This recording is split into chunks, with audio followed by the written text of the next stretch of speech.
मौत हमारी जिंदगी की सबसे बड़ी हकीकत है और बहसीयत मुसलमान अज़ाब कब्र हमारे ईमान का हिस्सा, क्योंकि रसूल अकरम सल्लल्लाहु अलैहि वसल्लम की कई अहादीस में अज़ाब कब्र का जिक्र है और उन्होंने अपनी उम्मत को इससे पनाह मांगने की तलकीन भी की। एक हदीस का मफहूम है कि कब्र जन्नत के बागात में से एक बाग होगी या जहन्नुम के घड़ों में से एक घड़ा। गोया आखिरत में मिलने वाली जज़ा और सज़ा का आगाज कब्र ही से कर दिया जाएगा। लेकिन इस दुनिया में ऐसे लोगों की कमी नहीं है जो इतनी बड़ी हकीकत को या तो झुटलाते हैं या उससे गाफिल रहते हैं। वो सारी जिंदगी दुनिया की रंगीनियों में खोए रहते हैं, अल्लाह और उसके रसूल सल्लल्लाहु अलैहि वसल्लम की मुकर्रर करदा हदूद से बाहर निकलते हैं तो उनमें से चंद लोगों की मौत को अल्लाह ताला दूसरों के लिए इबरत की एक बड़ी मिसाल बनाकर रख देता है। पीपल लाइव की आज की वीडियो में हमने आप तक अज़ाब कब्र से मुतल्लिक कुछ मौजूदा दौर के और कुछ सहाबा कराम रज़वानुल्लाहि अलैहिम अजमाइन के दौर के वाक़यात पहुंचाने हैं, मगर वीडियो की बाकायदा शुरुआत से पहले आप रेड बटन पर क्लिक करके और बेल आइकॉन को प्रेस करके हमारे सब्सक्राइबर जरूर बनिए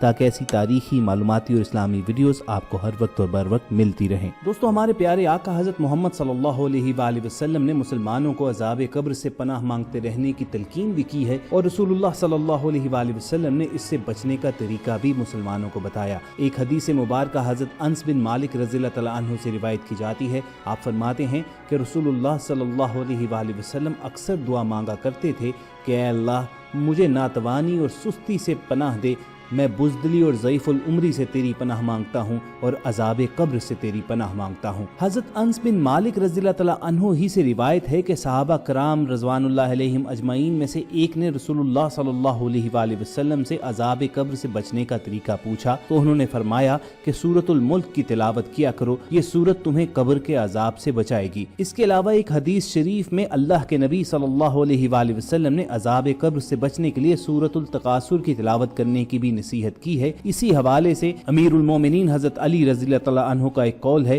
कि जो शख्स हर जुमा के रोज सूरतुल निसा की तिलावत करेगा वो कब्र के अजाब से महफूज रहेगा। व्यूअर्स, ये तमाम तर अहादीस और अकवाल आप तक पहुंचाने का मकसद ये है कि हमें मालूम हो जाए कि अजाब कब्र एक बहुत बड़ी हकीकत है और हमारे ईमान का हिस्सा है। लेकिन जब कुछ लोग इसका इनकार करते हैं तो अल्लाह ताला उन्हें यकीन दिलाने के लिए एक मिसालें भी सामने लेकर आता है। जैसा कि कुछ अरसा कबल हिंदुस्तान के जिला संत कबीर नगर के गांव पंचायत लोरसन बाजार के ईदगाह कब्रिस्तान में हुआ कि जिसमें एक 8 माह पुरानी कब्र से अचानक धुआं निकलना शुरू हो गया। इस वाक़े की इत्तला जंगल की आग की तरह इर्द गिर्द फैल गई और आसपास के देहात से भी लोग ये वाक़या देखने के लिए वहां पर जमा हो गए। लोगों ने उलमा से कब्र कुशाई की इजाजत चाही, मगर उलमा ने ये कहा कि इससे कहीं बेहतर है कि इस कब्र के किनारे खड़े होकर आप तिलावत कलाम पाक कीजिए और इसकी मग़फ़िरत की दुआ कीजिए। चुनांचे जिला संत कबीर नगर के इस कब्रिस्तान में इज्तिमाई कुरान खानी का एहतमाम किया गया और दुआए मग़फ़िरत के कुछ देर के बाद उस कब्र से धुआं उठना खुद ब खुद बंद हो गया। दोस्तों, दीनी किताब बैकही फ़ी शैबुल ईमान में दर्ज है कि अब्दुल हमीद बिन महमूद कहते हैं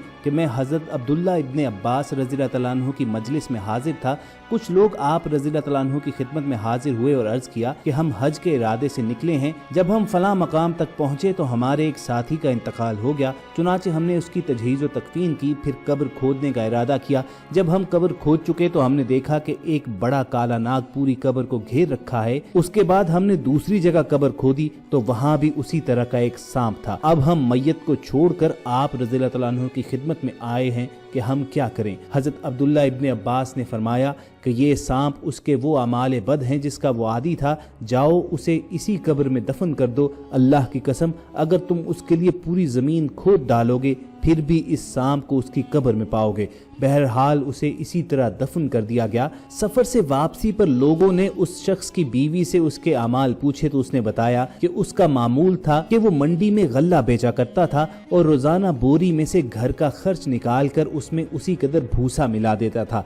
गोया धोखे से भूसे को गल्ले की कीमत पर फरोख्त किया करता था और अल्लाह ताला ने ऐसी बेईमानी पर उसे अज़ाब कब्र में मुब्तला कर दिया। दोस्तों, चंद अशरे कबल दिल्ली में एक बदतरीन सैलाब आया था। दिल्ली के मशहूर मौलाना मुस्तफ़ा बयान करते हैं कि जब ये सैलाब आया तो इसके बायस कब्रिस्तान की कुछ कब्रें उखड़ गईं। एक कब्र खुली तो कुछ लोगों ने देखा कि मुर्दा पड़ा हुआ है और उसकी पेशानी पर एक छोटा सा कीड़ा है। वो जब डंग मारता है तो पूरी लाश लर्ज़ उठती है। اس کا رنگ بدل جاتا ہے۔ تھوڑی دیر کے بعد وہ لاش اپنی اصلی کیفیت پر واپس آتی ہے تو پھر دوبارہ وہ ڈنگ مارتا ہے، لاش کی پھر وہی کیفیت ہو جاتی ہے۔ سب دیکھ رہے تھے اور حیران تھے۔ وہاں پر ایک دھوبی موجود تھا جو جمنا کے گھاٹ پر آیا تھا، اس سے یہ دیکھا نہ گیا۔ اس نے ایک کنکری اس کو ماری تو وہ کیڑا اچھلا اور اس دھوبی کی پیشانی پر آ کر ڈنگ مارا اور پھر وہیں جا کر بیٹھ گیا۔ وہ دھوبی چلانے لگا اور تڑپنے لگا۔ اس سے کسی نے پوچھا کہ تجھے کیا ہوا ہے؟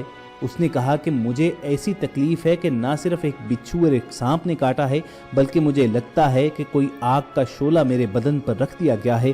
مجھے ایسی تکلیف ہے کہ میرے بدن کے ایک ایک عضو میں، ایک ایک رونگٹے اور بال میں گویا ہزاروں لاکھوں بچھو اور آگ کی چنگاریاں بھر دی گئی ہوں۔ مولانا مصطفیٰ فرماتے ہیں کہ میں جان گیا کہ یہ اس دنیا کا کیڑا نہیں بلکہ برزخ کے عذاب کی شکل ہے۔ میں نے سوچا کہ صاحب قبر کے لیے دوسرا علاج موجود ہے۔ قریب جا کر ہمت کر کے بیٹھا اور کچھ سورتیں وغیرہ تلاوت کرنا شروع کر دی۔ جب میں نے قرآن پاک پڑھنا شروع کیا تو وہ کیڑا چھوٹا ہونا شروع ہو گیا اور ہوتے ہوتے آنکھوں سے غائب ہو گیا۔ جب وہ ختم ہوا تو ہم لوگ اطمینان سے اس کے قریب گئے۔ اللہ تعالیٰ نے اس کو عذاب سے نجات دی، چنانچہ اس کا کفن برابر کر کے قبر بند کر دی گئی۔ دوستو، عذاب قبر ہی کے حوالے سے ایک اور واقعہ آپ کے گوش گزار کرتے ہیں۔ حضرت علی بن مدینی رحمۃ اللہ علیہ ایک جلیل القدر محدث اور امام بخاری جیسے محدثین کے استاد ہیں۔ وہ فرماتے ہیں کہ میرے والد صاحب کا انتقال ہو گیا اور میں اللہ کے فضل و کرم سے حافظ قرآن تھا۔ میرا یہ معمول تھا کہ میں روزانہ والد صاحب کی قبر پر جاتا اور تلاوت قرآن کر کے انہیں ایصال ثواب پہنچاتا۔ ایک مرتبہ میں حسب معمول فجر کے بعد والد صاحب کی قبر پر جا کر تلاوت کرنے لگا تو اچانک برابر والی قبر سے مجھے کراہنے کی آواز آنے لگی۔ جب پہلی مرتبہ یہ آواز آئی تو میں خوف زدہ ہو گیا۔ میں ادھر ادھر دیکھنے لگا تو اندھیری کی وجہ سے مجھے کچھ نظر نہ آیا۔ جب میں نے آواز کی طرف کان لگائے اور غور کیا تو معلوم ہوا کہ یہ آواز کسی قریب والی قبر سے آ رہی ہے اور ایسا لگتا تھا کہ میت کو قبر میں بہت خوفناک عذاب ہو رہا ہے۔ حضرت علی بن مدینی رحمۃ اللہ علیہ فرماتے ہیں کہ میں اس قبر کی جانب متوجہ ہو کر بیٹھ گیا۔ پھر جوں دن کی روشنی پھیلنے لگی تو آواز بھی مدھم ہونے لگی۔ جب لوگوں نے آنا جانا شروع کیا تو ایک آدمی سے میں نے دریافت کیا کہ یہ قبر کس کی ہے۔ اس نے ایک ایسے شخص کا نام لیا جسے میں جانتا تھا کیونکہ وہ ہمارے ہی علاقے کا تھا اور ہمیشہ 5 وقت کی نماز باجماعت صف اول میں ادا کرتا تھا۔ وہ انتہائی کم گو اور نہایت شریف آدمی تھا، کسی کے معاملے میں دخل نہ دیتا تھا۔ جب میں اس کے متعلق جان گیا تو مجھ پر یہ بات بہت گراں گزری کہ اتنا نیک آدمی اور اس پر یہ عذاب۔ میں نے سوچا کہ تحقیق کرنی چاہیے کہ اس کے کیا اعمال تھے، کیا افعال تھے، ایسا کون سا گناہ کیا جس کی وجہ سے اس کو یہ عذاب ہو رہا ہے۔ چنانچہ میں محلے میں گیا اور اس کے ہم اثر لوگوں سے پوچھا کہ فلاں شخص بڑا نیک اور عابد و زاہد آدمی تھا، لیکن میں نے اسے عذاب کے اندر مبتلا دیکھا ہے، اس کی کیا وجہ ہو سکتی ہے؟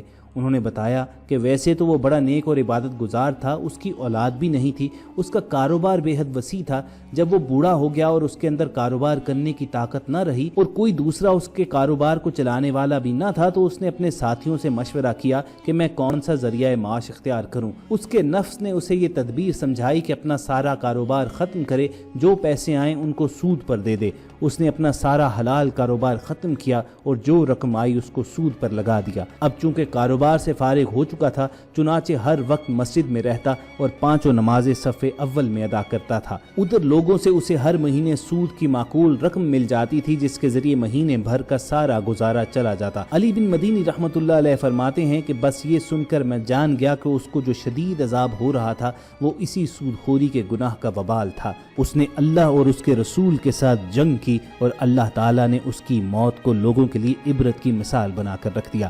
خواتین و حضرات، یہ موجودہ دور کے اور صحابہ کرام رضوان اللہ علیہم اجمعین کے دور کے واقعات جو ہم نے آپ تک پہنچائے ہیں، ان کا مقصد محض یہی تھا کہ اللہ تعالیٰ ہر دور میں لوگوں کو راہ راست پر لانے کے لیے ایسی نشانیاں دکھاتا رہتا ہے۔ جو لوگ فکر و تدبر کرنے والے ہیں وہ اس نشانیوں سے بہت کچھ سمجھ جاتے ہیں، بہت کچھ سیکھ جاتے ہیں، اپنے اعمال کو درست کرتے ہیں، سیدھے راستے پر آ جاتے ہیں۔ جبکہ وہ لوگ جو دنیا کے پیچھے بھاگتے رہتے ہیں، دنیا کی رنگینیوں میں، دنیا کے مشاغل میں خواب غفلت میں پڑے رہتے ہیں، تو اللہ تعالیٰ بھی ان کی رسی دراز کرتا رہتا ہے اور پھر وہ لمحہ آ جاتا ہے کہ جب اللہ رسی کھینچ لیتا ہے۔ اس وقت چاہے کوئی جتنا بھی پچھتائے مگر در توبہ اس وقت بند ہو چکا ہوتا ہے۔ اس لیے انتہائی ضروری ہے کہ ہم اپنی زندگیوں میں جبکہ ہمارے پاس مہلت موجود ہے، اپنے اعمال کی تصحیح کریں، اپنے افعال کو ایک نظر دیکھ لیں اور اللہ تعالیٰ کی طرف لوٹ چلیں۔ اللہ تعالیٰ کے حضور ہر دم دعا رہنی چاہیے کہ جب تک ہم زندہ ہیں ہماری زندگیاں اللہ تعالیٰ کے احکامات اور रसूलुल्लाह सल्लल्लाहु अलैहि वआलिहि वसल्लम की हयात की तकलीद में गुजरें और जब हमारा इस जहां से रुखसत होने का वक्त आए तो हमारा खात्मा बिल ईमान हो। अगर आपके दिल की भी यही सदा है तो कमेंट सेक्शन में आमीन ज़रूर लिखिएगा। बहुत जल्द किसी ऐसी ही तारीखी और मालूमाती वीडियो के साथ फिर आपसे मुलाकात होगी। वीडियोस हासिल करने के लिए रेड बटन पर क्लिक कीजिए और बेल आइकॉन को प्रेस करके पीपल लाइव के सब्सक्राइबर बन जाइए। अपना और इर्द गिर्द के लोगों का ख्याल रखिए। अल्लाह हाफिज़।